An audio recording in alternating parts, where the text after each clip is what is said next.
মেদিনীপুর মেডিকেলে স্যালাইন কাণ্ডে সংকটজনক 3 প্রসূতিকে গ্রিন করিডোর করে এসএসকেএম হাসপাতালে নিয়ে আসা হয়েছে। রিঙ্গাল ল্যাকটেড স্যালাইন ব্যবহারে প্রসূতিরা অসুস্থ হয়ে পড়েছেন বলে প্রাথমিক তদন্তে অনুমান স্বাস্থ্য দপ্তরের 13 সদস্যের কমিটির। শনিবার মেদিনীপুর মেডিকেল কলেজে পরিস্থিতি খতিয়ে দেখার পর এসএসকেএম এর বৈঠকে বসেছিলেন তারা। সেখানে ঠিক হয়েছে মেদিনীপুর মেডিকেলে অসুস্থ 4 প্রসূতির মধ্যে গুরুতর 3 জন প্রসূতিকে গ্রিন করিডোর করে লাইফ সাপোর্ট দিয়ে এসএসকেএম এ নিয়ে আসা হবে। স্যালাইন রহস্য ভেদে প্রসূতিদের থেকে নমুনা নিয়ে বায়োপসি করা হচ্ছে। খতিয়ে দেখা হচ্ছে প্রসবের পর দেওয়া অক্সিটোসিন ইনজেকশন এবং রিঙ্গাল ল্যাকটেড স্যালাইনের মধ্যে কোনো যোগসূত্র রয়েছে কিনা। স্যালাইনগুলি দীর্ঘদিন থাকার ফলে কোনো রাসায়নিক বিক্রিয়া হয়েছিল কিনা তাও দেখা হচ্ছে।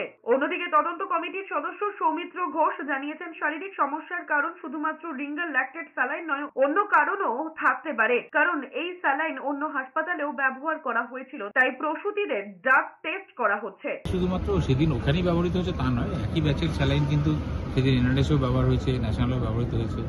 সেখানে তো সুতরাং বিষয়টা শুধুমাত্র ওইখানেই কনসেন্ট্রেট না করাটার বাইরেও অন্যান্য বিষয়ও কিন্তু